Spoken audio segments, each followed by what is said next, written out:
रेवा का एग्जाम देने जाना। ए फ्लैट तक आपने देखा। रेवा तो उस शख्स के हेजल ग्रीन आंखों में खो जाती है। उसे ऐसा लग रहा था जैसे कोई उसे हिप्नोटाइज कर रहा हो। पर कुछ ही सेकंड में वह खुद को होश में लाते हुए उससे शख्स को बस सॉरी कहकर वहां से आगे बढ़ जाती है। वही वो शख्स रेवा को बस जाता हुआ देख रहा था। जब तक रहेगा उसकी आंखों से ओझल नहीं हो गई। फिर कुछ देर बाद वह भी पार्टी से चला गया और धीरे धीरे बाकी के बचे हुए गेट पर पार्टी से चले जाते हैं और पार्टी पूरी हो जाती है। अब आगे। अगले दिन सुबह आज रुद्राक्ष और रेवा अपने समय पर कॉलेज जाने के लिए रेडी होकर नीचे आते हैं। तो वहां ब्रेकफास्ट टेबल पर सारा परिवार बैठा होता है। रुद्राक्ष और रेवा जाकर अपनी अपनी सीट पर बैठ जाते हैं। सब लोगों ने अब तक अपना ब्रेकफास्ट करना स्टार्ट कर दिया था। हर कोई बिना कुछ बोले चुपचाप ब्रेकफास्ट कर रहे थे। तभी रुद्राक्ष और रीवा के वहां आते ही रुक्मणी जी का मुंह बन जाता है और वह उन्हें गुस्से से देखने लगती है। रुक्मणी जी रुद्राक्ष और रेवा को बहुत कुछ कहना चाहती थी, लेकिन राजेंद्र जी की कल रात की धमकी की वजह से वह चुप ही रहती है। वैसा ही हाल वैशाली जी, रूपाली, आकाश और महेंद्र जी का भी हो रहा था, लेकिन राजेंद्र जी के डर से कोई कुछ नहीं बोल रहा था। वही कुसुम जी ने रुद्राक्ष रेवा को भी उनका ब्रेकफास्ट सर्व किया। फिर हर कोई चुपचाप ब्रेकफास्ट करने लगे। ब्रेकफास्ट करने के बाद प्रताप जी और महिंद्रा की ऑफिस के लिए निकल जाते हैं। वही रूपाली और आकाश अपने रूम में अपना बैग लेने के लिए चले जाते हैं। तो रुद्राक्ष और रेवा भी अपना बैग लेकर ही नीचे आए थे, जो हॉल में सोफे पर ही रखा हुआ था।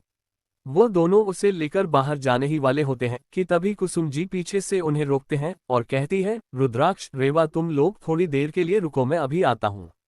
इतना कहकर वह वहां से घर के अंदर बने मंदिर की तरफ चली जाती है और थोड़ी देर में अपने हाथों में आरती की थाली लिए वापस रुद्राक्ष और रेवा के पास हाल में आ जाती है। वहीं रुक्मणी जी और वैशाली जी भी वही हाल में सोफे पर बैठ जाती हैं। अब तक राजेंद्र जी भी गार्डन एरिया में चले गए थे।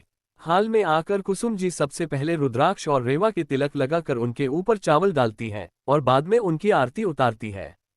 तभी रूपाली और आकाश भी सीढ़ियों से होते हुए नीचे आने लगते हैं। आकाश को कल की वजह से पहले से ही रुद्राक्ष से गुस्सा था, क्योंकि कल वह रुद्राक्ष को ड्रिंक में ड्रग्स मिलाकर देना चाहता था, लेकिन रुद्राक्ष ने वह ड्रिंक पिया ही नहीं था और आकाश थोड़ा सा ही ड्रग लाया था, क्योंकि वह ड्रग्स को अपने पास रखने का कोई रिस्क नहीं लेना चाहता था। उसने सारा ड्रग्स वह पहले वाली ड्रिंक में मिला दिया था, लेकिन रुद्राक्ष ने वह ड्रिंक पिया ही नहीं और उसे ही वापस थमा दिया था। इस वजह से अपनी खुन्नस निकलने के लिए वह आते हुए कहता है, कुसुम आंटी, आप चाहे उनकी कितनी भी आरती उतार लो, रहेंगे तो वह गवार ही। आपके इस तरह से उनकी आरती उतार कर कॉलेज भेजने से वह टॉप नहीं करने वाले। तो कुसुम जी उससे कहती है, वो टॉप करते हैं या नहीं, ये बात की बात है आकाश, लेकिन आज मेरे बच्चे पहली बार अपने घर से एग्जाम देने के लिए जा रहे हैं, तो मैं तो उनकी आरती उतरूंगी ही। इतना कहने के बाद कुसुम जी रुद्राक्ष और रेवा को एक एक चम्मच दही चीनी खिलाती हैं।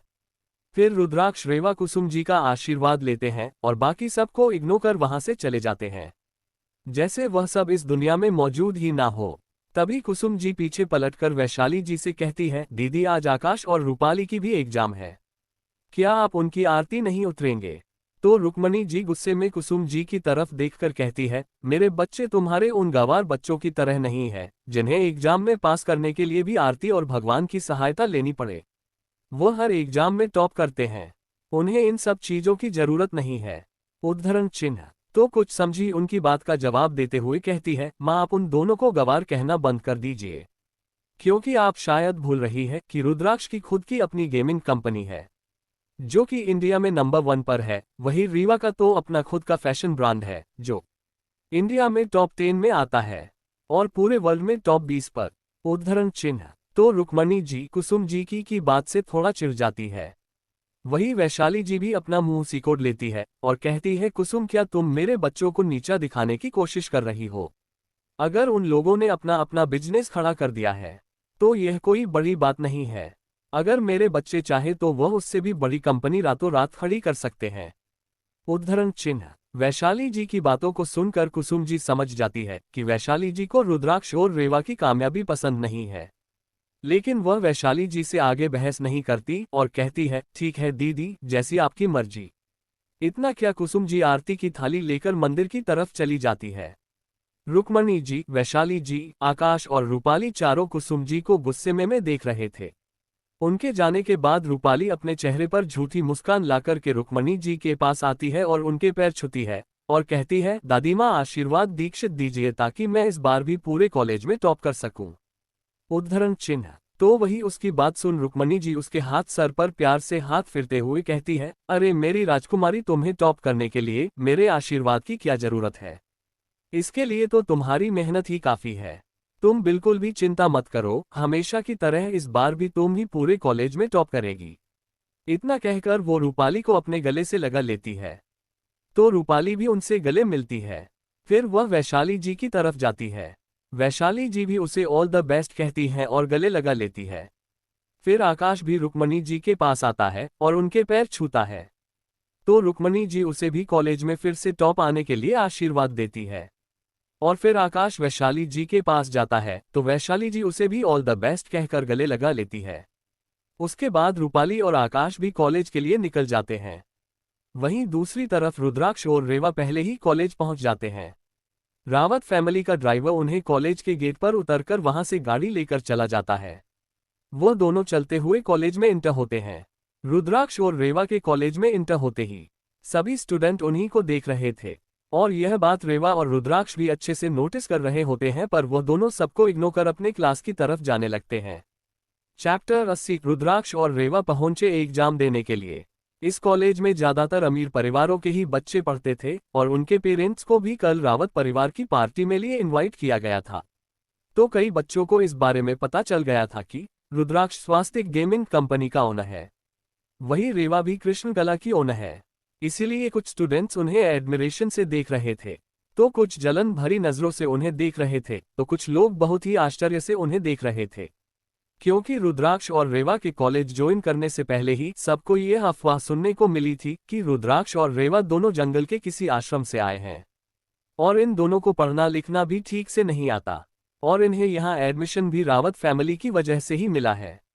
इसलिए उन लोगों को ये बात हजम नहीं हो रही थी कि अगर रुद्राक्ष और रेवा सच में गवार है तो इन दोनों का खुद का बिजनेस कैसे हो सकता है। वही रुद्राक्ष और रेवा सबको इग्नोर कर अपनी क्लास की ओर जाने लगते हैं। वो दोनों जैसे ही क्लासरूम में इंटर करते हैं, अंदर अंदर एक दूसरे से बात करने वाले सभी स्टूडेंट उन्हें देखकर चुप हो जाते हैं और अपने अपने काम में लग जाते हैं, क्योंकि सारे स्टूडेंट उन्हीं दोनों के बारे में बात कर रहे होते हैं। एग्जाम की वजह से हर किसी को अपने अपने रोल नंबर के अकॉर्डिंग सीट अलाउड की गई थी। वह रुद्राक्ष और रेवा की सीट रॉ की लास्ट और सेकंड लास्ट बेंच पर थी। रुद्राक्ष और रेवा क्लास में सभी स्टूडेंट को इग्नोर कर पहले अपनी सीट ढूंढते हैं, फिर जाकर अपनी अपनी सीट पर बैठ जाते हैं। जब रुद्राक्ष और रेवा क्लास में पहुंचते हैं तो कुछ स्टूडेंट क्लास में पहले से ही मौजूद होते हैं और कुछ स्टूडेंट अभी भी क्लास में आ ही रहे होते हैं। तभी क्लास में निधि और रूपाली इंटर होते हैं। उसी दिन कॉलेज में सबके सामने रेखा से माफी मांगने के बाद निधि पहली बार कॉलेज आई थी, इसलिए क्योंकि आज एग्जाम थी। अगर आज एग्जाम ना होती तो शायद निधि कॉलेज आने की हिम्मत भी नहीं करती। उन दोनों के क्लास में अंदर होते ही क्लास में मौजूद स्टूडेंट उनकी तरफ देखते हैं, पर कोई कुछ भी रिएक्ट नहीं करता है और फिर से सभी स्टूडेंट अपने अपने काम में लग जाते हैं। तभी निधि और रूपाली की नज़र रुद्राक्ष और रेवा पर जाती है, जो शांति से अपनी सीट पर बैठे हुए होते थे। रुद्राक्ष लास्ट बेंच पर बैठा था, वही रेवा ठीक उसके आगे वाली बेंच पर बैठी थी। उन दोनों को इतनी शांति से बैठा दे निधि और रूपाली को बहुत गुस्सा आ रहा होता है। रूपाली तो तुरंत अपने एक्सप्रेशन को संभाल लेती है, लेकिन निधि तो उन्हें का जाने वाली नस करते हैं देखने लगती है। फिर वह दोनों क्लास में अपनी सीट ढूंढती है। निधि और रूपाली की सीट सबसे आगे वाली बेंच पर थी, इसलिए वह दोनों भी जाकर अपनी सीट पर बैठ जाते हैं। रूपाली अपनी सीट पर बैठती है, फिर कुछ सोचने के बाद वहां से खड़ी होकर रुद्राक्ष और रेवा के पास जाने लगती है। रूपाली रुद्राक्ष और रेवा के पास आकर खड़ी हो जाती है, फिर अपने चेहरे पर झूठी मुस्कान लाकर उनसे कहती है, रुद्राक्ष रेवा, एग्जाम के लिए तुम दोनों को ऑल द बेस्ट। रूपाली की बात सुन रुद्राक्ष और रेवा उसकी तरफ देखते हैं और वह भी उसे जवाब में ऑल द बेस्ट कह देते हैं। फिर रेवा और रुद्राक्ष रूपाली से अपनी नजरें फेर लेते हैं और फिर से पहले की तरह बैठ जाते हैं और एग्जामिनर के आने का वेट करने लगता है। उन दोनों ने रूपाली को पूरी तरह से इग्नोर कर दिया था, तो वही रूपाली मासूम सा चेहरा बनाकर सबको सुनाई दे इस तरह बोलती है, रुद्राक्ष रेवा, वैसे तो मैं जानती हूँ कि तुम दोनों से एग्जाम की तैयारी ठीक से नहीं हो पाई है और इसीलिए तुम दोनों बहुत ही ज्यादा नर्वस फील कर रहे होंगे, बट तुम लोग फिक्र मत करो, यह एग्जाम इतनी भी इम्पोर्टेंट नहीं है। अगर तुम दोनों इसमें फेल भी हो जाते हो तो भी तुम्हें कॉलेज से नहीं निकल जाएगा। आखिर यह कॉलेज हमारे फैमिली का ही तो है। इतना कि वह उन दोनों की तरफ ऐसे देखने लगती है जैसे उसे रुद्राक्ष और रेवा के बहुत ही फिक्र हो। उसकी बात सुनकर हर कोई अब उन लोगों की ओर देखने लगता है। रूपाली की बात सुन रुद्राक्ष और रेवा भी उसकी ओर देखने लगते हैं। वह दोनों रूपाली के कहने का मतलब अच्छे से समझ पा रहे थे। रूपाली यह कहना चाहती थी कि वह दोनों यह एग्जाम पास नहीं कर पाएंगे, और क्योंकि वह रावत परिवार के बच्चे हैं तो उन्हें कॉलेज से भी नहीं निकल जाएगा। लेकिन आज रुद्राक्ष और रेवा का उसके साथ बहस करने का कोई मन नहीं था, क्योंकि वह शांति से बस अपना एग्जाम देने चाहते थे। इसलिए रुद्राक्ष उसकी ओर देखकर कहता है, तुम्हें उसकी टेंशन लेने की कोई जरूरत नहीं है रूपाली। हम एग्जाम में पास होते हैं या फिर फेल, ये हमारी प्रॉब्लम है, तुम्हारी नहीं। तुम बस अपने एग्जाम पर फोकस करो। इतना कहकर रुद्राक्ष फिर से अपनी नजरें उससे हटा लेता है। तो वही रुद्राक्ष की बात सुन रूपाली को बहुत गुस्सा आ रहा होता है, लेकिन वह अपने गुस्से को दबा लेती है और अपनी आंखों में झूठे आंसू लाकर सुबकने लगती है। उसे देखकर ऐसा लग रहा था जैसे अभी अभी किसी ने उसे बहुत बुरी तरीके से पीटा हो। वह रुद्राक्ष और रेवा से रोते हुए कहती है, रुद्राक्ष, रेवा, तुम दोनों मेरे साथ इस तरह से बिहेव क्यों कर रहे हो? मैंने जो भी कहा है वह सब सिर्फ तुम दोनों की भलाई के लिए ही तो कहा है। उद्धरण चिन्ह। उसकी बात सुन रेवा इरिटेट होकर कहती है, रूपाली, तुम हमारी कितनी भलाई चाहती हो ये हर कोई देख सकता है। और वैसे भी हमने तुम्हारे साथ कब बुरा बिहेव किया है? भाई ने तो बस इतना ही कहा है कि तुम इस वक्त बस अपनी एग्जाम फोकस करो। हम अपने एग्जाम का खुद देख लेंगे। इसमें भाई ने क्या ही गलत कहा है? उद्धरण चिन्ह। रेवा की बात सुन पूरा क्लास रूपाली को अजीब नजरों से देखने लगता है। वैसे भी जब से निधि वाला हादसा हुआ था तब से कुछ स्टूडेंट को इस बात का डाउट होने लगा था कि रूपाली सच में रुद्राक्ष और रेवा को पसंद नहीं करती। वह बस सबके सामने अच्छा दिखने की कोशिश करती है। और जब कॉलेज में सबको रुद्राक्ष और रेवा के बिजनेस के और उनकी कंपनी के बारे में पता चला तब से उनका शक यकीन में बदलने लगा, क्योंकि वह रूपाली ही थी जिसने सबको ये बताया था कि रुद्राक्ष और रेवा जंगल के किसी आश्रम से आए हैं और उन्हें ठीक से पढ़ना लिखना भी नहीं आता। और जब कॉलेज के बाकी स्टूडेंट को रुद्राक्ष और रेवा के टैलेंट के बारे में पता चला गया है तो ये हो ही नहीं सकता कि रूपाली उनकी बहन होते हुए भी उसे ना पता चला हो, या शायद उसे पता होने के बावजूद भी वह ऐसा बिहेव कर रही है जिससे सबको ऐसा लगे कि यह खबर झूठी है। रेवा की बात सुनकर भी रूपाली वहां से नहीं जाती है, बल्कि वह रेवा से कहती है, रेवा, मैंने तो ये सब सिर्फ इसलिए कहा क्योंकि तुम दोनों ने पिछले हफ्ते से ठीक से पढ़ाई नहीं की है और ना ही एग्जाम के कोई प्रिपरेशन की है, तो हो सकता है कि तुम लोग इस एग्जाम में पास ना हो सको। मैं जानती हूं कि तुम लोग ठीक से पढ़ना लिखना नहीं जानते हो, इसीलिए मैं ये सब बोल रही थी ताकि तुम दोनों एग्जाम का क्वेश्चन पेपर देखकर डर ना जाओ और तुम लोग इस एग्जाम में पास होने के लिए कोई गलत कदम ना उठा लो। उद्धरण चिन्ह। रूपाली की बात सुनकर रुद्राक्ष अपनी बेंच पर पीछे की ओर टेक लगाकर आराम से बैठ जाता है और अपनी एक आईब्रो ऊपर की तरफ उठाते हुए रूपाली से कहता है, रूपाली, तुम्हें किसने कहा कि हम दोनों ठीक से पढ़ना लिखना भी नहीं जानते और एग्जाम में पास होने के लिए किस तरह का गलत कदम उठाया जाता है? क्या तुम हमें इस बारे में बता सकती हो?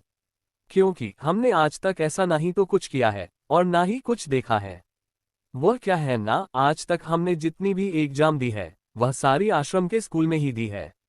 आज पहली बार हम कहीं बाहर कोई एग्जाम दे रहे हैं, इसलिए हमें इस तरह का कोई एक्सपीरियंस नहीं है।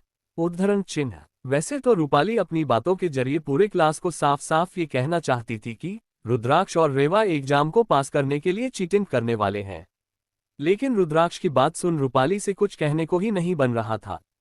चैप्टर 81, रुद्राक्ष और रेवा का एग्जाम देना। आगे रूपाली को कुछ ना बोलना देख निधि वहां आ जाती है। वो रूपाली के बगल में खड़े होकर रुद्राक्ष और रेवा को गुस्से में देखती है और कहती है, अब तुम लोगों को इतना भोला बनने की भी जरूरत नहीं है रुद्राक्ष। यहाँ सबको ये बात पता है कि तुम दोनों जंगल के एक आश्रम से आए हो और तुम दोनों को ठीक से पढ़ना लिखना भी नहीं आता, तो जाहिर सी बात है कि तुम दोनों को इस एग्जाम को पास करने के लिए चीटिंग ही करनी पड़ेगी। उसके बिना तो तुम दोनों इस एग्जाम को पास कर ही नहीं सकते। उद्धरण चिन्ह। निधि की बात सुनकर रूपाली अच्छे होने का नाटक करते हुए कहती है, रुद्राक्ष, रेवा, मेरे कहने का यह मतलब नहीं था। देखो, एक बार के लिए अगर तुम लोग फेल भी हो जाते हो भी तो तुम दोनों को कॉलेज से नहीं निकल जाएगा और तुम लोग आगे पढ़ाई कंटिन्यू कर सकते हो। लेकिन अगर तुम दोनों चैटिंग करते हुए पकड़े जाते हो तो तुम दोनों को कॉलेज से भी निकाला जा सकता है। इससे तुम दोनों का फ्यूचर खतरे में आ सकता है। साथ ही हमारी फैमिली की भी बदनामी हो सकती है। इसीलिए मैं बस इतना कह रही थी कि तुम दोनों प्लीज चीटिंग करने के बारे में मत सोचना। मैं जानती हूँ कि तुम दोनों यह एग्जाम पास नहीं कर सकते, लेकिन फिर भी मैं यह उम्मीद तो कर सकती हूँ कि तुम दोनों इस एग्जाम को ईमानदारी से दोगे। उद्धरण चिन्ह। रूपाली की बात सुन रेवा तंज भरी मुस्कान के साथ कहती है, आर यू सीरियस रूपाली, मुझे तो यकीन नहीं हो रहा तुम्हें तुम्हारे दिमाग में ये सारी बातें आती कहाँ से है। और तुमने ये सोच भी कैसे लिया कि हमें एग्जाम को पास करने के लिए चीटिंग करने की जरूरत है। उद्धरण चिन्ह। सेवा की एक बात सुनकर रूपाली कहती है, नहीं ऐसी बात नहीं है रीवा। इससे पहले कि रूपाली अपनी बात कंप्लीट कर पाती, रुद्राक्ष उससे कहता है, रूपाली अगर ऐसी बात नहीं है तो तुमने इतने कॉन्फिडेंस से पूरी क्लास के सामने ऐसा क्यों कहा कि हम दोनों एग्जाम में पास होने के लिए चीटिंग करने वाले हैं। उद्धरण चिन्ह। रेवा और रुद्राक्ष की बातें सुन रूपाली को अपना प्लान कैंसिल होते हुए नजर आ रहा था, क्योंकि उसे लगा था कि क्लास में हर कोई यह समझेगा कि रुद्राक्ष और रेवा एग्जाम को पास करने के लिए चीटिंग करने वाले हैं। लेकिन सब कुछ उसकी सोच से बिल्कुल ही उल्ट हुआ। सबको ये लगने लगा कि रुद्राक्ष और रेवा कभी भी चीटिंग नहीं कर सकते और उन्हें चीटिंग करने का मतलब भी ठीक से नहीं पता। वही अंदर अंदर सब बात करने लगते हैं।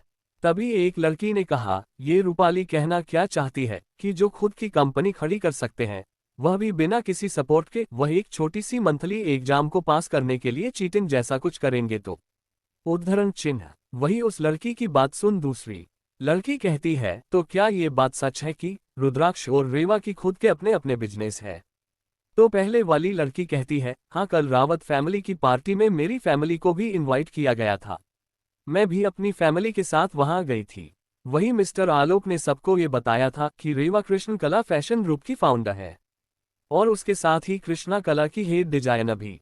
उद्धरण चिन्ह। तो वही उस लड़की की बात सुनकर आसपास के स्टूडेंट भी उसकी ओर देखने लगते हैं। तो एक लड़का कहता है, तुम्हें कोई गलतफहमी तो नहीं हुई? तुम ये कैसे कह सकती हो कि मिस्टर आलोक ने सच ही कहा है? ऐसा भी तो हो सकता है वह रेवा ब्यूटी देख उस पर फिदा हो गए हो और बस उसकी मदद करने के लिए ये कह दिया हो। उद्धरण चिन्ह। तो उसे लड़के की बात सुन उसके पास ही में बैठा एक लड़का उसे हल्का सा धक्का देते हुए कहता है, वह सच कह रही है, रेवा सच में कृष्ण कला फैशन ग्रुप की फाउंडर है और साथ ही उसकी हेड डिजाइनर भी। क्योंकि मेरी बड़ी बहन भी कृष्ण कला फैशन ग्रुप में ही काम करती है और आज जब मुझे कॉलेज में ये पता चला कि रेवा कृष्णा क्लब ग्रुप की डिजाइनर है, तो मैंने दीदी को रेवा की तस्वीर भेजी और उनसे पूछा क्या ये लड़की ही उनकी फैशन ग्रुप के फाउंडर है। तो मेरी दीदी ने भी यह कंफर्म किया कि रेवा सच में उनकी बॉस है। बट वह उससे कभी पर्सनली मिल नहीं सकी। उन्होंने बस रेवा को 1 या 2 बार ही मिस्टर आलोक के साथ देखा था। मेरी दीदी ने यह भी बताया कि वह एक अनाथ थी और उसने जब वह कंपनी खड़ी की थी तब वह किसी आश्रम में रह रही थी और वह जिस आश्रम में रहती थी मिस्टर आलोक भी उसी आश्रम में बड़े हुए थे और उनके लिए रेवा उनकी छोटी बहन के तरह ही है। इतना ही नहीं, उन्होंने ये भी कहा कि कुछ दिन पहले ही उन सबको ये न्यूज़ भी मिली थी कि उनकी बॉस को कुछ भी पहले ही अपनी रियल फैमिली मिली है और वह मुंबई में ही है। इनफैक्ट जब मैंने उन्हें ये बताया कि मैं रेवा की क्लास में ही पढ़ता हूँ, तो उन्होंने कहा कि मैं बहुत ही लकी हूँ और उन्हें मुझे बहुत जलन हो रही है। उद्धरण चिन्ह। उसे लड़के की बात सुन सब अविश्वास से रेवा की तरफ देखने लगते हैं। तभी एक लड़की कहती है, अगर रेवा सच में इतनी टैलेंट है तो ये बात भी कंफर्म हो जाती है कि रुद्राक्ष की भी अपनी खुद की एक गेमिंग कंपनी है। तो फिर ये रूपाली ऐसा क्यों बोल रही है कि रुद्राक्ष और रेवा को एग्जाम में पास होने के लिए चीटिंग करने की जरूरत है? क्या वो सबको इस बात का यकीन दिलाना चाहती है कि रुद्राक्ष और रेवा कुछ नहीं है और जो उनके बिजनेस की बात फैलाई गई है वह सब बस एक झूठ है? उद्धरण चिन्ह। उसकी बात सुनकर एक लड़का कहता है, हाँ हो सकता है, वैसे भी रूपाली के डेट रुद्राक्ष और रेवा के डेट के बड़े भाई हैं। फिर भी रावत इंडस्ट्री मिस्टर प्रताप रावत के कंट्रोल में है, ना कि रूपाली के डेट के। इसलिए हो सकता है कि रूपाली उन्हें ज्यादा पसंद ना करते हो। और वैसे भी जब तक रुद्राक्ष और रेवा वापस नहीं मिले थे तब तक सबको ये लगता था कि आगे चलकर फ्यूचर में रावत इंडस्ट्री रूपाली के बड़े भाई आकाश को मिलेगी। बट अब जब रुद्राक्ष वापस आ चुका है और वह इतना टैलेंटेड भी है तो जाहिर सी बात है कि रावत इंडस्ट्री का होने वाला वारिस वही होगा। उद्धरण चिन्ह। सब लोग ऐसे ही तरह तरह के बातें करने लगते हैं। जिनकी बातें सुन रूपाली और निधि का चेहरा काला पड़ जाता है। उन सब की बातें रूपाली और निधि को बहुत ही इंसल्टिंग फील हो रहा था, और वह इन सब का कारण रुद्राक्ष और रेवा को ही समझ रही थी। लेकिन रूपाली तुरंत अपने इमोशंस को कंट्रोल कर आंखों में नमी लाते हुए रुद्राक्ष और रेवा की तरफ से देख रही होती है। रेवा को उसकी सिचुएशन पर मन ही मन हंसी आ रही थी, लेकिन वह अपनी हंसी कंट्रोल कर लेती है। वहीं निधि गुस्से में उन लोगों से कुछ कहने वाली होती है कि उससे पहले ही प्रोफेसर राधिका क्लास में एंटर होती है। उनके एंटर होते ही सब लोग चुप हो जाते हैं। नीति और रूपाली भी उन्हें देख अपनी अपनी सीट पर आ जाते हैं। क्लास में आते ही प्रोफेसर राधिका हर किसी को ऑल द बेस्ट कहती है और सबको क्वेश्चन पेपर और आंसर शीट बांट देती है। हर कोई अपना अपना एग्जाम शांति से देने लगते हैं। एग्जाम पूरे 3 घंटे का था, लेकिन रुद्राक्ष और रेवा उसे 1.5 घंटे में ही कंप्लीट करके क्लास से निकल जाते हैं। हर कोई बस उन्हें जाता हुआ देखते ही रह जाता है। वही रुद्राक्ष और रेवा को इतनी जल्दी एग्जाम कंप्लीट करता देर रूपाली के मन में उन दोनों के लिए नफरत और ज्यादा बढ़ जाती है।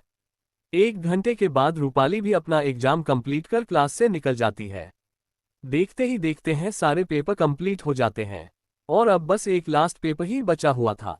रुद्राक्ष और रेवा वह भी शांति से बैठकर अपना अपना पेपर लिख रहे थे। चैप्टर 82 अनजान लोगों से अपनेपन का एहसास होना। आगे रुद्राक्ष और रेवा हमेशा की तरह अपना लास्ट पेपर सबसे पहले कंप्लीट करके क्लास से बाहर निकल जाते हैं। क्लास से बाहर आने के बाद रुद्राक्ष और रेवा सीधे कैंटीन चले जाते हैं और अपने लिए कुछ खाने को ऑर्डर करके अपने फ्रेंड्स का वेट करने लगते हैं। कुछ वक्त बाद सबके एग्जाम खत्म हो जाते हैं और अर्थ, चिराग, वैभव, मोहित भी कैंटीन में आ जाते हैं और रुद्राक्ष और रेवा के साथ बैठकर बातें करने लगते हैं। वही अब सोनल, काव्या, मेघा और अवनी भी उन्हीं लोगों के साथ कैंटीन में बैठ जाते हैं, क्योंकि अब वह सब बहुत अच्छे दोस्त बन गए होते हैं। एग्जाम की वजह से इस पूरे वीक वह सब एक दूसरे से ठीक से मिल भी नहीं पाए थे, इसीलिए वह सब थोड़ा वक्त एक साथ बिताने का फैसला करते हैं और वो सब संडे को मूवी देखने जाने का प्लान बनाते हैं। उन सब का एग्जाम बहुत ही अच्छा गया होता है, इसलिए उन्हें रिजल्ट की इतनी ज्यादा चिंता नहीं थी। वैसे भी एग्जाम के रिजल्ट 1 वीक बाद आने वाले होते हैं, तो इस वक्त वह बिल्कुल ही टेंशन फ्री होते हैं, इसलिए थोड़ा एंजॉय करना चाहते थे। वो सब कुछ देर यूं ही अपनी पढ़ाई के बारे में और यहाँ वहाँ की बातें कर कॉलेज से चले जाते हैं। कॉलेज से जाने के बाद वैभव और मोहित अपने कैफे में पार्ट टाइम जॉब पर चले जाते हैं। वहीं अर्थ और चिराग अपने अपने घर चले जाते हैं। वहीं अवनी, सोनल, मेघा और काव्या भी अपन अपने घर के लिए निकल जाती है। अभी सिर्फ दोपहर के 1:30 ही बचे थे, इसीलिए रुद्राक्ष घर ना जाकर रुद्राक्ष अपनी गेमिंग कंपनी के लिए चला जाता है। तो वही रेवा भी अपने डिजाइनिंग स्टूडियो पर चली जाती है, क्योंकि उन दोनों ने काफी वक्त से अपनी कंपनी में हो रहे कामों को पर ध्यान नहीं दिया था। भले ही उन दिनों की जगह आलोक और अविनाश सब कुछ संभाल रहे होते हैं, फिर भी कुछ कुछ चीजों की देखभाल करने के लिए उन्हें खुद जाना होता है। पहले जब वह आश्रम में रहते थे तो कभी कभार ही अपने ऑफिस जाया करते थे, लेकिन जब से वह शहर में आए थे तब से वह ज्यादा टाइम अपने ऑफिस में बिताने लगे थे, और कॉलेज खत्म होने के बाद कई बार वह दोनों अपने अपने ऑफिस से चले जाते थे। वह जब भी ऑफिस जाते थे तो कुसुम जी को कॉल कर उन्हें बता देते थे कि उन्हें ऑफिस जाना है, इसलिए आज उन्हें घर लौटने में देर हो जाएगी। इसीलिए आज भी ऑफिस जाते वक्त रास्ते में ही कुसुम जी को कॉल करते हैं। सामने से कुसुम जी भी उनका कॉल रिसीव कर लेती है, तो रुद्राक्ष उनसे कहता है, माँ आज हम ऑफिस जाने वाले हैं, तो आज हमें शायद घर लौटने में देर हो जाएगी। उद्धरण चिन्ह। रुद्राक्ष की बात सुनकर कुसुम जी थोड़ा सा हिचकी चाहते हुए कहती है, क्या आज तुम दोनों का ऑफिस जाना जरूरी है? और कितनी देर हो जाएगी तुम दोनों को? तो रुद्राक्ष कहता है, माँ मुझे तो एक बहुत इंपॉर्टेंट मीटिंग अटेंड करनी है, और रेवा को भी अपने न्यू कलेक्शन लॉन्च करना है, जिसके लिए उसे डिजाइन और मॉडल सेलेक्ट करने हैं, तो हो सकता है कि उससे भी देर हो जाए। इसलिए आप हमारा कॉलेज से जल्दी आने का इंतजार ना करें, शायद हम रात की डिनर तक वापस आ जाए। उद्धरण चिन्ह। उसकी बात सुन कुसुम जी थोड़ा धीमी आवाज में कहती है, ठीक है तुम दोनों संभाल कर जाओ और मन लगाकर अपना काम करना, लेकिन आज तुम दोनों प्लीज थोड़ा जल्दी आने की कोशिश करना, हो सके तो शाम की चाय से पहले घर आ जाना। उद्धरण चिन्ह। कुसुम जी की बात सुन रेवा रहती है, क्या बात है अम्मा, क्या आपको हमसे कोई जरूरी बात करनी है? तो कुसुम जी चाहते हुए कहती है, नहीं बच्चा, मुझे तो तुम दोनों को किसी से मिलवाना है, और किससे मिलवाना है ये तुम दोनों के लिए सरप्राइज है, तो प्लीज तुम दोनों हो सके उतना जल्दी घर आने की कोशिश करना। इतना बोल कुसुम जी रुद्राक्ष और रेवा की बात सुने बिना ही कॉल कट कर देती है। कुसुम जी की बात सुन रुद्राक्ष और रेवा एक दूसरे की तरफ उलझन भरे नजरों से देखते हैं, क्योंकि कुसुम जी ने कभी भी उन दोनों को इस तरह से घर जल्दी आने के लिए नहीं कहा था। तो वह भी सोचते हैं कि जरूर कोई बात होगी, इसीलिए वो दोनों ये फैसला करते हैं कि वह हो सके उतना जल्दी अपना काम खत्म करके घर लौट जाए। रावत मैंशन में शाम के 5:30 बजे के करीब रुद्राक्ष रेवा एक साथ रावत मैंशन लौट आते हैं। जब वह घर के अंदर जाते हैं तो देखते हैं कि लिविंग हॉल में एक बूढ़ा कपल बैठा होता है, जो शायद उसके दादा दादी की उम्र के ही होते हैं। वही कुसुम जी उन्हें बहुत ही सम्मान के साथ चाय और स्नैक्स सर्व कर रही होती है। तो दादी जी अपने चेहरे पर झूठी मुस्कान लिए बस चुपचाप दादाजी के बगल में बैठी थी, और दादाजी बहुत ही खुशी खुशी उन दोनों से बातें कर रहे होते हैं। वही कुसुम जी भी बीच बीच में उन लोगों से बातें कर रही होती है और उन्हें तरह तरह की स्नैक्स खाने पर जोर दे रही होती है। प्रताप जी भी शायद आज ऑफिस से जल्दी आ गए होते हैं, वह भी उन्हीं के पास एक सोफे पर बैठे होते हैं। वही वैशाली जी और रूपाली भी अपने चेहरे पर झूठी मुस्कान लिए वहीं पर बैठे होती है। रुद्राक्ष और रेवा के अंदर आते ही उसके कदमों की आवाज से हर कोई उसकी तरह देखने लगता है। वही उन्हें देखकर कुसुम जी के चेहरे पर बड़ी सी स्माइल आ जाती है। तो वही वह कपल जो वहां बैठा था, वह रुद्राक्ष और रेवा को आंसू भरी आंखों देखने लगते हैं। उन दोनों को देख रुद्राक्ष और रेवा को बहुत ही अपनापन फील होता है, पर वह उन्हें पहचान नहीं पाए, क्योंकि उन्होंने नहीं तो उन्हें अपनी इस लाइफ में कभी देखा था और ना ही पिछले जिंदगी में। वह उन्हें ध्यान से देखते हैं। वह बूढ़ा शख्स जो शायद राजेंद्र जी की ही उम्र का था, उनके पर्सनैलिटी बहुत रौबदार थी। वही वह बूढ़ी औरत जो शायद उनकी दादी की उम्र की थी, वह बहुत ही नर्म मिजाज के लग रहे थी। रुद्राक्ष और रेवा उन्हें कंफ्यूजन से देख रहे होते हैं। तभी उनकी आंखों में कंफ्यूजन देख कुसुम जी, राजेंद्र जी और प्रताप जी समझ जाते हैं कि वह दोनों क्या सोच रहे हैं। तो प्रताप जी आगे आते हुए उन्हें पास आने का इशारा करते हैं।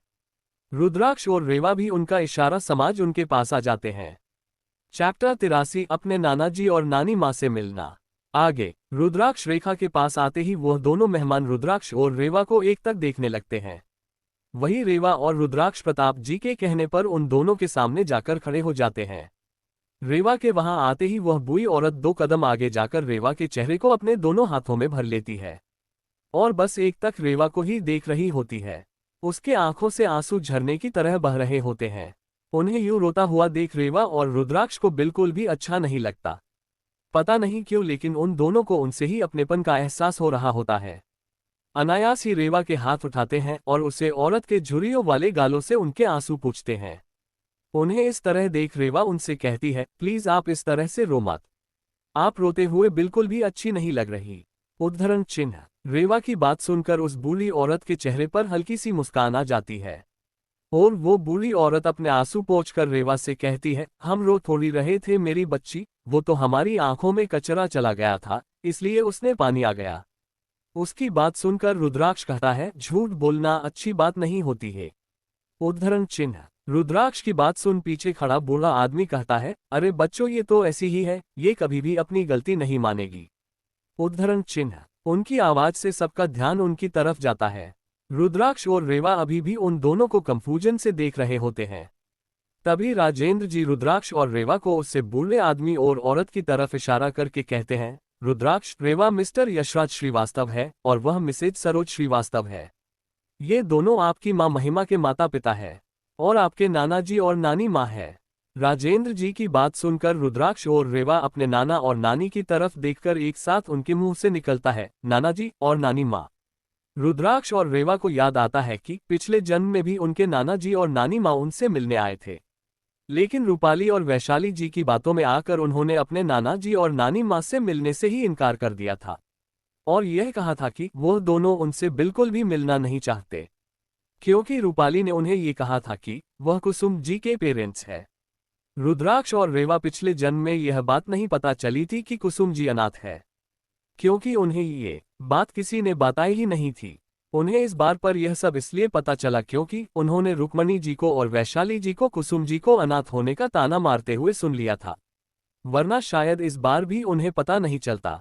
अपने नाना जी नानी माँ को देखकर रुद्राक्ष और रेवा दोनों के चेहरे पर प्यारी सी स्माइल आ जाती है, जो देखकर हर किसी का दिल खुशी से भर जाता है। तभी रुद्राक्ष और रेवा नीचे झुककर सरोज जी और यशराज जी के पैर छूते होते हैं। तो वह दोनों रेवा और रुद्राक्ष को आशीर्वाद देकर उन्हें गले से लगा लेते हैं।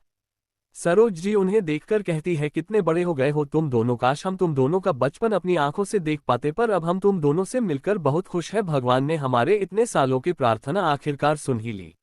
उन लोगों को यूं प्यार से मिलने देखकर जहां राजेंद्र जी, कुसुम जी और प्रताप जी बहुत खुश हो रहे होते हैं, वहीं रुक्मणी जी, वैशाली जी और रूपाली को बहुत ही गुस्सा आ रहा होता है।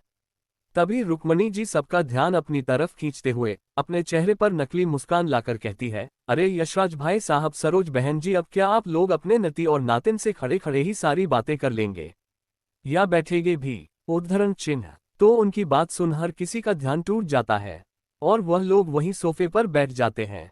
इस वक्त रेवा और रुद्राक्ष सरोज जी और यशराज जी के बीच में बैठते हैं। सरोज जी ने रेवा का हाथ अपने हाथों में पकड़ा हुआ था और वह प्यार से उसे और रुद्राक्ष को देख रही थी। तभी उनकी बात सुनकर रेवा और रुद्राक्ष कुछ कहते उससे पहले ही रूपाली अपने चेहरे पर चापलूसी भरी मुस्कान लाकर रुद्राक्ष और रेवा से कहती है, रुद्राक्ष, रेवा, एग्जाम तो दोपहर को ही खत्म हो गई थी, तो तुम दोनों इतनी देर तक कहाँ थे? क्या कुसुम आंटी ने तुम्हें फोन करके यह नहीं बताया कि आज तुम्हारे नाना जी और नानी माँ तुम दोनों से मिलने के लिए आने वाले हैं? उद्धरण चिन्ह। रूपाली की बात सुन हर कोई उसकी तरफ देखने लगता है। वही रुद्राक्ष और रेवा रूपाली की बात अच्छी तरह से समझ गए थे। वह ये कहना चाहती थी कि कुसुम जी ने रुद्राक्ष और रेवा को यशराज की और सरोज जी के आने की बात नहीं बताई और ना ही उन्हें घर जल्दी आने के लिए कहा। उद्धरण चिन्ह। तो वही रूपाली के बात पूरी होने के बाद ही वैशाली जी कहती हैं, अरे चुप करो रूपाली, तुम ये क्या कह रही हो? भला कुसुम ऐसा क्यों करेगी? वह तो सरोज आंटी और यशराज अंकल की कितनी इज्जत करती है। हाँ, भले ही वह रुद्राक्ष और रेवा की सौतेली माँ है, लेकिन वह उन्हें उनके नाना जी और नानी माँ से मिलने के लिए भला क्यों ही रोकेगी? वैशाली जी साफ साफ शब्दों में ये कहना चाह रही थी कि कुसुम जी नहीं चाहते कि रुद्राक्ष और रेवा अपने नाना जी और नानी माँ से मिले, और वैशाली जी की यह बात वहां बैठा हर कोई समझ भी रहा था। तभी रुक्मणी जी कुसुम जी की तरफ देखकर कहती है, कुसुम, यशराज भाई साहब और सरोज जी के आने के बारे में पता चलने के बाद इन्होंने राजेंद्र जी तुम्हें कहा था ना कि रुद्राक्ष और रेवा को उसके नाना जी और नानी माँ के घर आने की खबर कर दे। क्या तुमने रुद्राक्ष और रेवा को कॉल करके यह नहीं बताया कि आज उनके नाना जी और नानी माँ उनसे मिलने के लिए आने वाले हैं, तो वह जल्दी घर आ जाए और आज यहाँ वहाँ घूमने के लिए ना चले जाए? फिर वह अपने चेहरे पर थोड़ी सी निराशा लाकर कहती है, खैर तुमसे उम्मीद भी क्या की जा सकती है। उद्धरण चिन्ह। वही रुक्मणी जी को यूं कुसुम जी पर इल्जाम लगाता हुआ देख रुद्राक्ष और रेवा को बहुत गुस्सा आता है। तभी कुसुम जी कहती है, माँ जी, रुद्राक्ष और रेवा ने एग्जाम खत्म होने के बाद मुझे कॉल किया था और तब मैंने उन्हें ये भी कहा था कि आज वह थोड़ा जल्दी घर आ जाए। वह दरअसल कुसुम जी अपनी बात पूरी कर पाती उससे पहले ही वैशाली जी बीच में कहती है, अगर तुमने उन दोनों को घर जल्दी आने के लिए कहा था तो वह दोनों इतना देर से क्यों आए? क्या तुमने उन्हें नहीं बताया था कि आज उनके नाना जी और नानी माँ उनसे मिलने आने वाले हैं? या फिर तुम ये चाहते ही नहीं थी कि रुद्राक्ष और रेवा घर जल्दी आए, इसलिए तुमने उन्हें यह नहीं बताया कि आज उसके नाना जी और नानी माँ उन दोनों से मिलने के लिए आने वाले हैं? उद्धरण चिन्ह। वैशाली जी की बादशाह कुसुम जी को बहुत ही बुरा फील होता है, वही रुद्राक्ष और रेवा को बहुत गुस्सा आने लगता है। वही वैशाली जी और रुक्मणी जी की बातें जसराज जी और सरोज जी को भी अच्छी नहीं लगती। चैप्टर 84, कुसुम जी और प्रताप जी की शादी। प्रताप जी ने यशराज जी और सरोज जी के सामने घुटने टेक कर कहा था, मैं कभी भी आपकी बेटी महिमा की जगह किसी को नहीं दे सकता और ना ही वह जगह मेरी जिंदगी में कोई ले सकता है। पर माँ, पिताजी, कुसुम की मेरी जिंदगी में एक अपनी ही अलग जगह है और मैं उससे अपनी जिंदगी में वह जगह देना चाहता हूँ, इसलिए मुझे आपकी इजाजत की जरूरत है। उद्धरण चिन्ह। थोड़ा रुककर प्रताप जी आगे बोलते हैं, कुसुम एक अनाथ है और वह एक अनाथ आश्रम में ही पाली बड़ी है। वह बस एक परिवार चाहती है जो उससे प्यार करे, इससे ज्यादा उसे कुछ नहीं चाहिए। उसे मेरे और महिमा के बारे में भी सब पता है और इतना ही नहीं, उसे मेरे खोए हुए बच्चों के बारे में भी पता है। और मैं आपको इस बात का विश्वास दिलाता हूं कि भविष्य में जब मेरे बच्चे मुझे मिल जाएंगे तो वह उन्हें हमेशा माँ का प्यार देगी। जब वह ये सब बोल रहे थे तब कुसुम जी उनके पीछे अपना सर झुकाए खड़ी थी। उनकी आंखें थोड़ी सी नम थी। तभी सरोज जी कुसुम जी के पास आकर उनके सर पर हाथ फेरते हुए कहती है, किसने कहा हमारी बच्ची अनाथ है? हम हैं ना। ये कहते हुए वह कुसुम जी को प्यार से देख रही होती है। फिर वह प्रताप जी की तरफ देखकर कहती है, प्रताप तुम चिंता मत करो, हम जानते हैं कि तुम बहुत अच्छे इंसान हो। तुमने हमेशा हमारी बेटी का ख्याल रखा है। वह वक्त का खेल ऐसा हुआ कि हमने अपनी बेटी को खो दिया और तुमने अपनी पत्नी तथा अपने बच्चों को। हम जानते हैं अभी भी तुम्हारी आगे तुम्हारी अपनी पूरी जिंदगी पड़ी है और हम कभी भी नहीं चाहेंगे कि तुम अपने अतीत की वजह से अपनी भविष्य को खत्म कर लो। इसीलिए तुम बेफिक्र होकर कुसुम को अपनी जिंदगी में ला सकते हो और हमारा आशीर्वाद हमेशा तुम दोनों के साथ रहेगा। उद्धरण चिन्ह। फिर यशराज जी कुसुम जी के पास आते हुए कहते हैं, बेटा हम आपको ज्यादा तो नहीं जानते, पर अगर प्रताप ने तुम्हें चुना है तो बेशक तुम उसकी उम्मीदों पर खरी उतरोगी। इसीलिए हम हमेशा तुम्हारे साथ रहेंगे। आज के बाद तुम कभी खुद को अनाथ मत समझना और अगर प्रताप तुम्हें कभी भी परेशान करे तुम बेझिझक हमसे उसकी शिकायत कर सकती हो। हम उसके अकल ठिकाने लगा देंगे। यशराज जी इतना कहकर कुसुम जी को प्यार से गले लगा देते हैं। कुसुम जी तो बस उनका प्यार देखकर रोई जा रही थी। उसके बाद सरोज जी और यशराज जी ने ही कुसुम जी और प्रताप जी की शादी भी करवाई थी, कुसुम जी की माता पिता बनकर। और उसके बाद ही प्रताप जी ने कुसुम जी को बाकी की रावत फैमिली से मिलवाया था। तभी रुक्मणी जी वैशाली का बचाव करते हुए कहती है, रुद्राक्ष, रेवा वैशाली के कहने का यह मतलब नहीं था।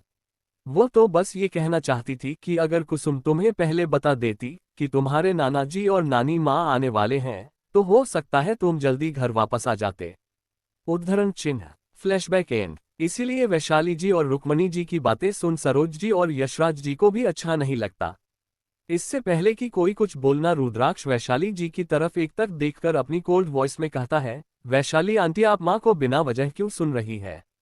कॉलेज खत्म होने के बाद मैंने माँ को कॉल करके कहा था कि मुझे आज कंपनी में बहुत ही इंपॉर्टेंट मीटिंग है। उद्धरण चिन्ह। रेवा उसकी बात को कंप्लीट करते हुए कहते हैं, और कृष्ण कला डिजाइनिंग ग्रुप कुछ दिनों में न्यू कलेक्शन लॉन्च करने वाला है, जिसके लिए मुझे मॉडल और वेन्यू का सिलेक्शन करना था। और इतना ही नहीं, मुझे एक और भी कुछ इंपॉर्टेंट काम था जो आज ही होना जरूरी था। इसलिए हम दोनों ने उन्हें कहा था कि हमें आज घर आने में लेट हो जाएगा। शायद हम डिनर टाइम पर भी पहुंच ना पाए। उद्धरण चिन्ह। तभी रुद्राक्ष कहता है, फिर भी माँ ने हमें ये कहा कि हमारे लिए एक बहुत ही बड़ा सरप्राइज है, इसलिए कैसे भी करके हम शाम की चाय के वक्त घर आ जाए। इसलिए हम अपना इम्पोर्टेंट काम जल्दी से खत्म कर और थोड़ा बहुत कम कल के लिए पेंडिंग छोड़कर ही घर वापस आ गए हैं। उद्धरण चिन्ह। रेवा आगे कहती है, इसीलिए आप माँ पर इस तरह का झूठा इल्जाम नहीं लगा सकते कि उन्होंने हमें नाना जी और नानी माँ के घर आने की बात नहीं बताई और वह नहीं चाहती कि हम उनसे मिले। उद्धरण चिन्ह। रुद्राक्ष रेवा को कुसुम जी का क्यों बचाव करता देख यशराज जी और सरोज जी को भी बहुत ही खुशी होती है, क्योंकि महिमा जी जाने के बाद जब प्रताप जी ने कुसुम जी से शादी की थी तो उन दोनों ने भी कुसुम जी को अपने बेटी के तौर पर स्वीकार कर लिया होता है और वह जितनी बेसब्री से रुद्राक्ष देव के वापस मिलने की प्रार्थना करते थे उतना ही प्यार मही से भी करते थे। उन्होंने मही को कभी भी यह एहसास नहीं होने दिया था कि वह उनके नाना नानी नहीं है। वह जब भी मई से मिलने आते थे तब उसके लिए ढेर सारे गिफ्ट्स लेकर आते थे और भले ही उन्होंने रुद्राक्ष और रेवा का बचपन अपनी आंखों से नहीं देखा था, लेकिन उन्होंने मही को हमेशा अपनी नातिन की तरह ही रखा था और एक नाना नानी होने के नाते उन्होंने हर वो जिम्मेदारी पूरी की जो शायद कुसुम जी के असली माता पिता होते तो वह करते। इसलिए जब उन्होंने देखा कि कैसे रुद्राक्ष और रेवा ने कुसुम जी को अपना लिया है तो वह बहुत खुश हो गए, क्योंकि उन लोगों को हमेशा ये डर रहता था कि जब रुद्राक्ष और रेवा वापस आएंगे और उन्हें ये पता चलेगा कि कुसुम जी उनकी असली माँ नहीं है और उनकी असली माँ की मौत हो गई है तो शायद वह कुसुम जी को ना अपनाएं। लेकिन अब उन्हें इस बात का डर नहीं रहा। Chapter 85 untitled. आगे रुक्मणी जी की बात सुनकर रुद्राक्ष कहता है, दादी माँ अगर माँ हमें बता देते कि आज नाना जी और नानी माँ हमसे मिलने वाले हैं तो भी शायद हम इसी टाइम पर घर पहुँच पाते, क्योंकि आज की मेरी मीटिंग बहुत इंपॉर्टेंट थी और मैं उसे ऑलरेडी एक वीक के लिए पोस्टपोन कर चुका था अपनी कॉलेज के एग्जाम के चलते। उद्धरण चिन्ह। तभी रेवा कहती है, और माँ दादी माँ मुझे भी कुछ दिनों में अपना न्यू कलेक्शन लॉन्च करना था, जिसमें कुछ डिजाइन्स ऐसे थे जिसमें मुझे कुछ चेंज करने थे और यह बहुत ही इंपॉर्टेंट था। एग्जाम के चलते हैं हम पिछले एक वीक से अपने काम पर बिल्कुल भी ध्यान नहीं दे पा रहे थे और आज हमारा वहां जाना जरूरी भी था। फिर भी हम दोनों जितना जल्दी हो सके अपना सारा इंपॉर्टेंट काम खत्म कर घर आ गए हैं। इसीलिए आप प्लीज माँ से इस तरह बिहेव ना किया करें, हमें अच्छा नहीं लगता। उद्धरण चिन्ह। रुद्राक्ष और रेवा को कुसुम जी का बचाव करते हुए देख रुक्मणी जी को गुस्सा तो बहुत आता है, लेकिन वह आगे कुछ नहीं कहती है और बस बैठी रहती है। वही रूपाली और वैशाली जी भी आगे कुछ नहीं कह पाती। वही रुद्राक्ष और रेवा की बात सुनकर सरोज जी कहती हैं, बेटा तुम दोनों कौन से इंपॉर्टेंट काम की बात कर रहे हो? तो सरोज की बात सुन कुसुम जी कहती हैं, माँ आपको जानकर हैरानी होगी कि हमारे बच्चे इतनी छोटी उम्र में ही बहुत आगे निकल चुके हैं। इन दोनों का खुद का अपना अपना बिजनेस है और कुछ सालों में तो ये बिजनेस में अपने पापा को भी पीछे छोड़ देने वाले हैं, देखिएगा आप लोग। उद्धरण चिन्ह। तो कुसुम जी की बात सुनकर सरोज जी और यशराज की दोनों ही कंफ्यूजन में उन्हें देखने लगता है।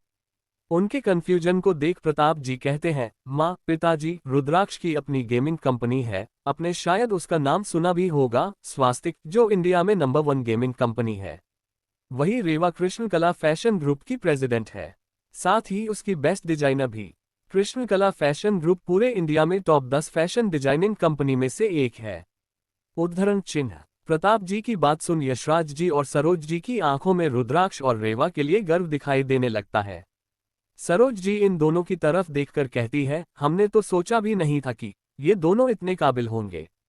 हमें तुम पर बहुत नाज है। रुद्राक्ष और रेवा भी उनकी बात सुन मुस्कुरा देते हैं।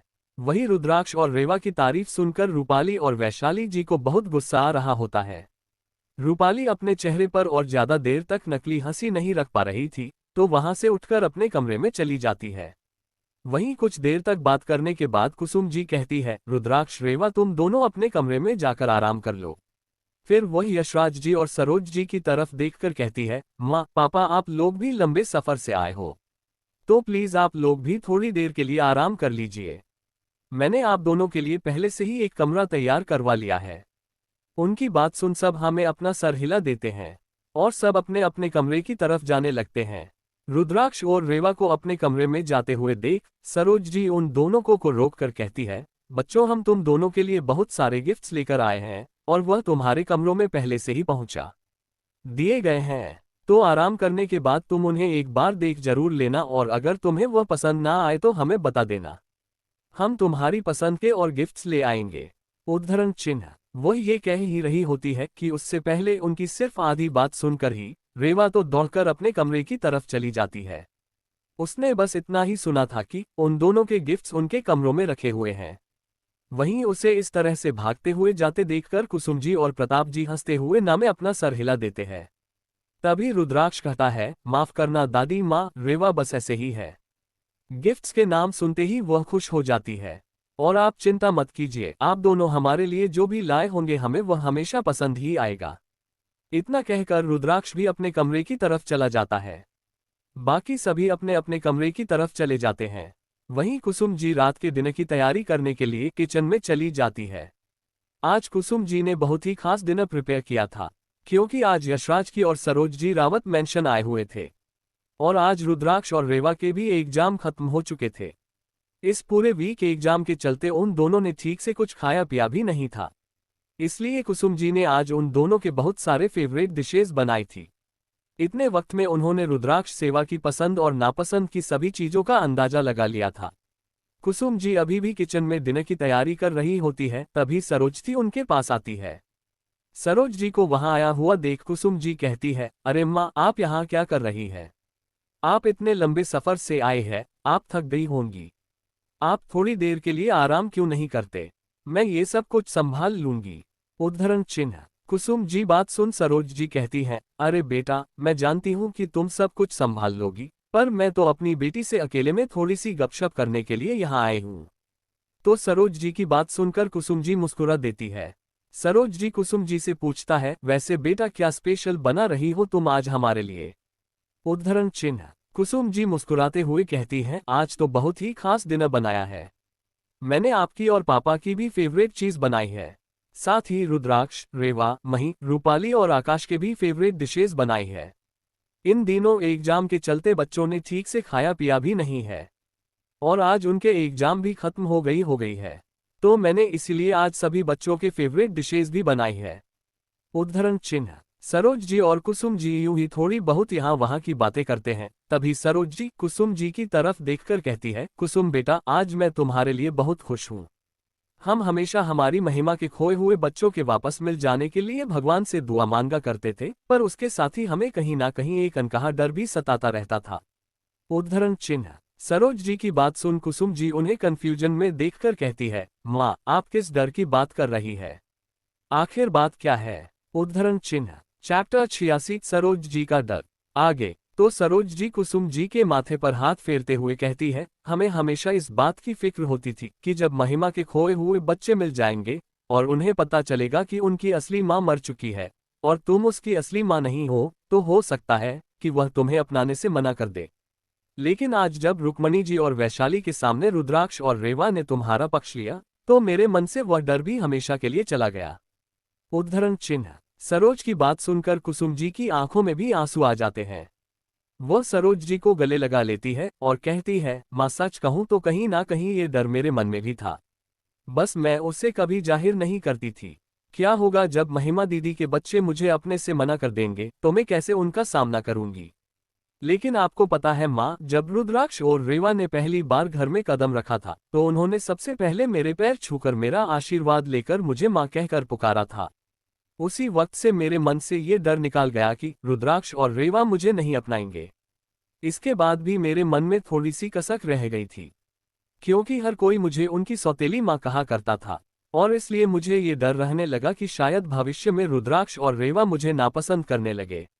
मगर मेरे मन का थोड़ा सा वह डर भी उन दोनों की वेलकम पार्टी के दिन मेरे मन से निकल गया। फिर कुसुम जी थोड़ा सा रुककर कहती है, आपको पता है माँ, इनके पापा ने महिमा दीदी की सारी चीज उनके कमरे में संभाल कर रखी है।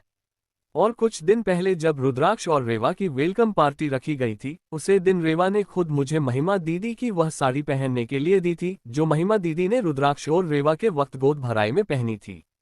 आप सोच भी नहीं सकती माँ, उस वक्त मेरे दिल में कितनी खुशी हुई थी।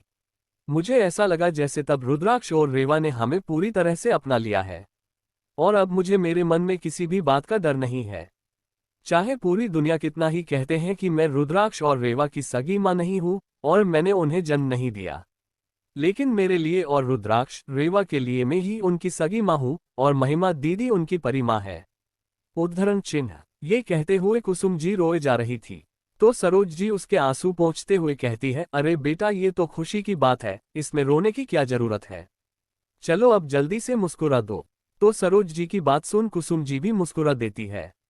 कुछ देर में ही किचन का सारा काम खत्म कर कुसुम जी घर के हेड सर्वेंट मीना को बुलाती है और कहती है, मीना, जाओ घर के सभी मेंबर्स को डिनर के लिए बुला कर ले आओ। मीना भी उन्हें जी मैडम का कर वहां से सबको बुलाने के लिए चली जाती है। कुसुम जी बाकी के कुछ सर्वेंट और सरोज जी के साथ डाइनिंग टेबल सजने लगती है। थोड़ी ही देर में घर के सारे मेंबर्स डाइनिंग टेबल पर आकर बैठ जाते हैं। सिर्फ रुद्राक्ष, रेवा और मही ही अब तक नहीं आए थे। सब लोग अपनी अपनी जगह पर बैठ जाते हैं। कुसुम जी सबको खाना सर्व करने लगती है। यशराज जी सबकी तरफ देखकर कहते हैं, रुद्राक्ष, रेवा और मही नहीं आए अब तक। तो रूपाली उनका जवाब देते हुए कहती है, नाना जी, वह तीनों तो हमेशा देर से ही डिनर करने के लिए आते हैं। उद्धरण चिन्ह। रूपाली आगे कुछ कहती उससे पहले ही उन्हें मही की आवाज सुनाई देती है। मही, नानू, ये कहते हुए सीधा यशराज जी के पैरों से लिपट जाती है। मही को देख यशराज जी के चेहरे पर भी मुस्कान आ जाती है और वह उसे अपनी गोद में बिठा लेते हैं। रुद्राक्ष, रेवा भी उसके पीछे पीछे ही आ रहे होते हैं। वह भी आकर अपनी जगह पर बैठ जाते हैं। तभी मही कहती है, नानू नानी, थैंक यू मेरे लिए इतनी सारे गिफ्ट लाने के लिए, और मुझे आपका गिफ्ट बहुत पसंद आया, खासकर वह सारी चॉकलेट्स। उद्धरण चिन्ह। उसकी बात सुन हर कोई हंसने लगता है। यशराज जी उसके गालों पर एक प्यारी सी किस कर लेते हैं और कहते हैं, हमें पता था हमारी बच्ची को चॉकलेट बहुत पसंद है, और कोई है जो उसे चॉकलेट्स बिल्कुल भी खाने नहीं देता, इसीलिए हम तुम्हारे लिए ढेर सारी चॉकलेट लेकर आए हैं। इतना कहकर वह अपनी तिरछी नजरों से प्रताप जी की ओर देखने लगते हैं। प्रताप जी उनसे कहते हैं, पापा, मही अभी बच्ची है, उसे इतनी सारी चॉकलेट्स नहीं खानी चाहिए। यह उसकी हेल्थ के लिए अच्छा नहीं है, इसीलिए मैं उसे चॉकलेट नहीं खाने देता। और आपको भी उसके लिए बहुत ज्यादा चॉकलेट नहीं लाना चाहिए, ऐसे तो आप उसे बिगाड़ देंगे। उद्धरण चिन्ह। तभी यशराज की गुस्सा दिखाते हुए कहते हैं, तुम्हारे कहने का मतलब क्या है? क्या अब मुझे अपने नाती और नातिन के लिए तो फिर भी तुमसे पूछ कर लाने होंगे? तभी सरोज जी कहती है, प्रताप बेटा थोड़ी बहुत चॉकलेट तो चलती है, और वैसे भी नाना नानी का हक होता है कि वह अपने बेटी के बच्चों को बिगड़ने का। तुम हमें इससे रोक नहीं सकते। उद्धरण चिन्ह। सरोज जी की बात सुन प्रताप जी ना में अपना सर हिला देते हैं और मुस्कुराने लगते हैं। तभी रुद्राक्ष कहता है, नानी माँ, नाना जी मुझे भी आपके गिफ्ट्स बहुत अच्छे लगे। थैंक यू हमारे लिए इतनी गिफ्ट्स लाने के लिए।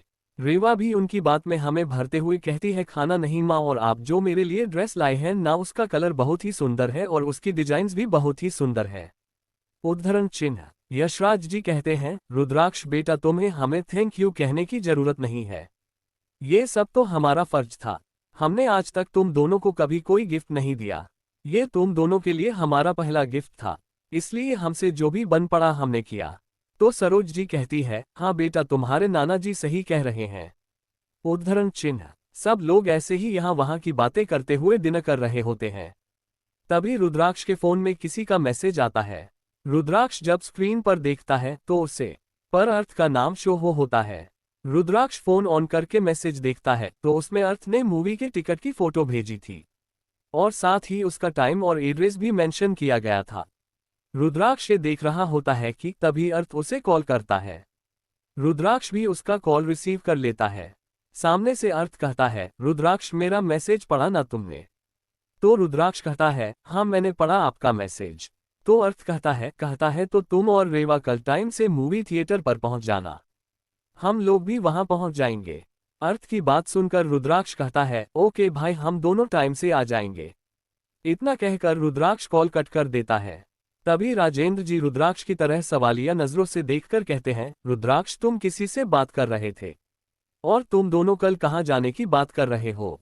उद्धरण चिन्ह। इससे पहले कि रुद्राक्ष की कुछ कह पाता, रुक्मणी जी कहती है, होगा उसके किसी आवारा दोस्त का फोन जो कल उसे घूमने के लिए बुला रहे होंगे।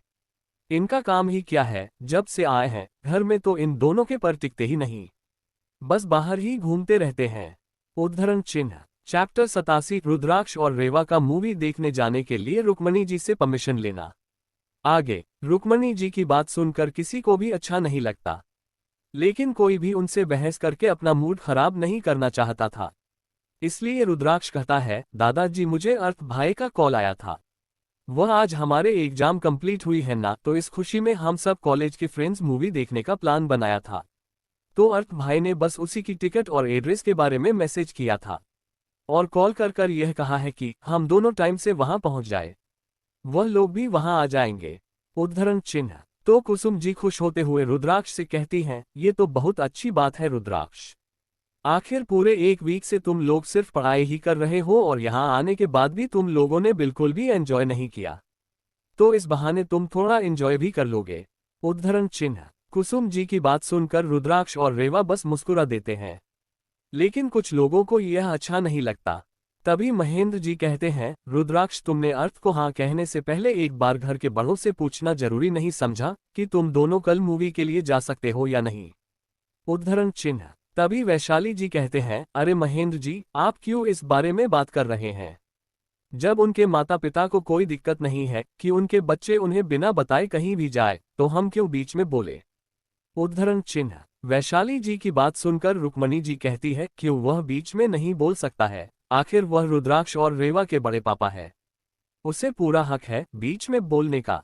वैसे भी वह सही तो कह रहा है। रुद्राक्ष ने बस अर्थ को हाँ कह दी कि वह और रेवा कल मूवी के लिए टाइम पर पहुंच जाएंगे, लेकिन यहाँ इतने सारे बड़े बैठे हैं, लेकिन किसी से भी उसने यह नहीं पूछा कि वह कल मूवी देखने जा सकता है या नहीं। और तो और इन्होंने हमें यह भी नहीं बताया कि वह कितने बजे मूवी देखने जा रहे हैं या फिर कहाँ मूवी देखने के लिए जा रहे हैं। बस मुंह उठाकर अपने दोस्तों को हाँ कह दिया कि वह समय पर पहुंच जाएंगे। बड़ों से पूछने या उनकी आज्ञा लेने में तो जैसे उनकी इज्जत घट जाती है। उद्धरण चिन्ह। रुक्मणी जी की बात सुन सरोज जी कहती है, रुक्मणी जी आप इस तरह से क्यों बोल रही है? एग्जाम खत्म होने के बाद बच्चे सिर्फ मूवी देखने के लिए ही तो जा रहे हैं, उसमें आखिर किस तरह की इजाजत लेना? आप इतनी छोटी बात के लिए उन्हें क्यों इतना सुन रही है?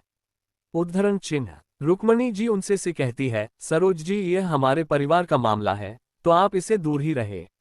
क्योंकि हम अपने बच्चों को बिना बताए कहीं भी जाने की इजाजत नहीं देते।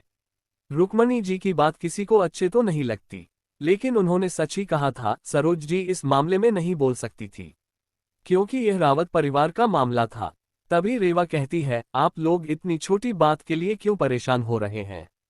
फिर वह रुक्मणी जी की तरफ देखकर उनसे कहती है, चलिए दादी माँ, हमने पहले आपको नहीं पूछा तो अब पूछ लेते हैं। दादी माँ, क्या हम कल दोपहर 12 बजे रावत फैमिली के मॉल में जो थिएटर है वहां मूवी देखने के लिए जा सकते हैं या नहीं? उद्धरण चिन्ह। ये पूछकर रेवा उन्हें देखने लगती है तो रुक्मणी जी उसके इस तरह के सवाल से शॉक्ड हो जाती है, क्योंकि उन्हें लगा था कि रुद्राक्ष और रेवा उनसे बहस करेंगे, लेकिन उन्होंने ऐसा कुछ भी नहीं किया। रुक्मणी जी को कोई भी जवाब देता हुआ ना देख रेवा फिर से कहती है, अरे दादी माँ, आपने कहा कि हमने आपसे पूछा नहीं। अब जब हमने आपसे पूछ रहे हैं कि क्या हम मूवी देखने जा सकते हैं या नहीं, तो आप उसका कोई जवाब क्यों नहीं दे रही? उद्धरण चिन्ह। वही रुक्मणी जी से तो अब कुछ और कहने को नहीं बन रहा था। तभी राजेंद्र जी कहते हैं, बेशक बच्चों, तुम दोनों मूवी देखने जा सकते हो, और अगली बार भी तुम्हें अपने फ्रेंड्स के साथ कहीं जाना हो तो तुम्हें इन सब के लिए इजाजत लेने की कोई जरूरत नहीं है। हम लोगों की तरफ से तुम दोनों को पूरी छूट है, क्योंकि रूपाली और आकाश भी अपने दोस्तों के साथ कहीं घूमने जाने के लिए कभी भी हमसे इजाजत नहीं लेते, और ना ही कभी यह बात कर जाते हैं कि वह दोनों कहाँ जा रहे हैं। इसलिए तुम दोनों भी अपने दोस्तों के साथ बिना पूछे या बताए जा सकते हो। हमें इससे कोई भी ऐतराज नहीं होगा, है ना रुक्मणी? उद्धरण चिन्ह। आखिरी के शब्द राजेंद्र जी ने रुक्मणी जी की तरफ देखकर सख्ती से कहा था। उनके आवाज सुन रुक्मणी जी होश में आती है और उन्हें पार्टी के दिन राजेंद्र जी की दी हुई धमकी याद आती है। तो रुक्मणी जी भी मन मारकर हाँ कह देती है। फिर सब चुपचाप अपना डिनर करने लगते हैं। अपना डिनर कर हर कोई अपने अपने रूम में चला जाता है। सुबह के वक्त डाइनिंग टेबल पर सारा परिवार नाश्ते के लिए डाइनिंग टेबल पर आ गया था। तभी रुद्राक्ष और रेवा भी डाइनिंग टेबल पर आ जाते हैं। रेवा को देखकर मही कहती है, दीदी आज तो आप रोज से भी ज्यादा सुंदर लग रही है। मही की बात सुनकर रेवा उसके गालों पर किस करती है और उससे थैंक यू कहती है, और उसके बगल के चेयर पर जाकर बैठ जाती है। तो रुद्राक्ष मही के सामने आकर कहता है, प्रिंसेस, क्या आज सिर्फ दीदी ही सुंदर लग रही है, आपके भाई हैंडसम नहीं लग रहे?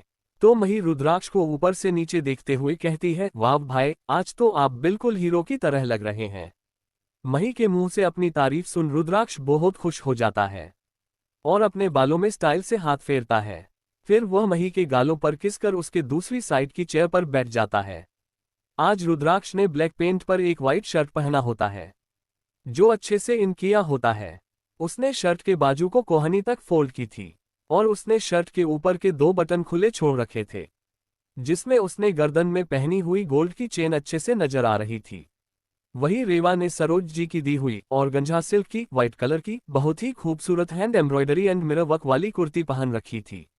साथ में उसके ऊपर उसने डार्क पिंक कलर का दुपट्टा डाल रखा था। रुद्राक्ष, रेवा और माही की बॉन्डिंग देख सब लोग मुस्कुरा देते हैं, सिवाय रुक्मणी जी, वैशाली जी, महेंद्र जी, रूपाली और आकाश के। उन लोगों को तो इन तीनों पर बहुत ही गुस्सा आ रहा होता है। वही रूपाली तो रेवा की खूबसूरती देख उससे और ज्यादा जलन महसूस करने लगती है। कुसुम जी उन दोनों को नाश्ता सर्व करती है और सब शांति से नाश्ता करने लगते हैं। तभी रेवा को किसी का कॉल आता है। फोन पर फ्लैश हो रहा नाम देखकर रेवा के फेस एक्सप्रेशन सीरियस हो जाते हैं। वह कॉल रिसीव करती है। थोड़ी देर तक सामने वाले की बात सुनकर रेवा ऑर्डर देते हुए कहती है, ठीक है, तुम लोग रेडी रहना, मैं आधे घंटे में वहां पहुंच जाऊंगी। इतना कहकर रेवा कॉल कट कर देती हैं। Chapter 88 movie time. आगे रेवा के फोन रखते ही रूपाली रेवा से पूछती है, रेवा तुम्हें किसका कॉल आया था और तुम इतनी सीरियस क्यों दिख रही हो? वैसे तुम लोग तो मूवी देखने के लिए 12 बजे जाने वाले थे ना, और अभी तो सिर्फ 8 बजे है, तो तुम इतनी जल्दी क्यों जा रही हो? तुम लोग इतनी जल्दी मूवी थिएटर पहुंच आखिर क्या करोगे? उद्धरण चिन्ह। रूपाली का सवाल सुन रेवा एक नज़र उसे देखकर बहुत ही रूडली उससे कहती है, रूपाली, मुझे भी पता है हमारा शो 12 बजे का है, इसलिए इतनी जल्दी वहां पहुंचने का कोई भी फायदा नहीं है। हम इस वक्त अपनी अपनी कंपनी जा रहे हैं, हमें वहां कुछ जरूरी काम देखना है, वह कंप्लीट कर हम सीधा वहां से मूवी देखने के लिए चले जाएंगे। उद्धरण चिन्ह। रेवा की बात सुन वैशाली जी उससे से कहती है, पर रेवा तुमने बताया नहीं कि तुम्हें किसका फोन आया था। वैशाली जी का सवाल सुनकर रेवा उनकी तरह एक आईब्रो उठाकर देखी है और कहती है, मैं ये बताना जरूरी नहीं समझती। उद्धरण चिन्ह। रेवा की बात सुनकर वैशाली जी को बहुत गुस्सा आता है। उनके हाथों के मुठ्ठियां कस जाती है, लेकिन वह कुछ कहती नहीं है। तभी रुद्राक्ष कुसुम जी की तरफ देखकर कहता है, माँ आप आज हमारा लंच पर वेट मत कीजिएगा, हम दोपहर को घर नहीं आ पाएंगे। उद्धरण चिन्ह। तो कुसुम जी कहती है, ठीक है रुद्राक्ष, लेकिन तुम लोग बाहर कुछ का जरूर लेना। कुसुम जी का बात सुन रुद्राक्ष और रेवा हाँ में अपना सिर हिला देते हैं। तभी रूपाली मासूम बनकर कहती है, रुद्राक्ष, रेवा तुम्हें नहीं लगता कि तुम दोनों को आज घर पर रहना चाहिए? क्योंकि आज तुम्हारे नाना जी और नानी माँ तुमसे मिलने के लिए आए हुए हैं और तुम लोग उनके साथ वक्त बिताने का छोड़ बाहर घूमने के लिए जा रहे हो। तुम्हारे इस हरकत की वजह से उन्हें कितना बुरा लगेगा। उद्धरण चिन्ह। रूपाली की बात सुनकर वैशाली जी भी उसके हाँ में हाँ मिलाते हुए कुसुम से कहती हैं, रूपाली बिल्कुल सही कह रहे हैं कुसुम, तुम्हें रुद्राक्ष और रेवा को समझना चाहिए कि आज उन्हें बाहर न जाकर अपने नाना नानी के साथ वक्त बिताना चाहिए। उद्धरण चिन्ह। रूपाली और वैशाली की बात सुन कोई कुछ और कहता, उससे पहले ही सरोज जी कहती है, नहीं रूपाली, रुद्राक्ष और रीवा के बाहर जाने से हमें बिल्कुल भी बुरा नहीं लगेगा। हमारे बच्चे अपने काम पर जा रहे हैं और उनका काम जरूर इम्पोर्टेंट होगा, इसीलिए तो वह आज के दिन भी काम करने के लिए जा रहे हैं। और रही बात मूवी देखने जाने की, तो वो दोनों मूवी देखने बाद लौटकर तो वह घर पर ही वापस आएंगे। हम तब उन दोनों के साथ वक्त बिता लेंगे, हमें उनके जाने से कोई भी दिक्कत नहीं है।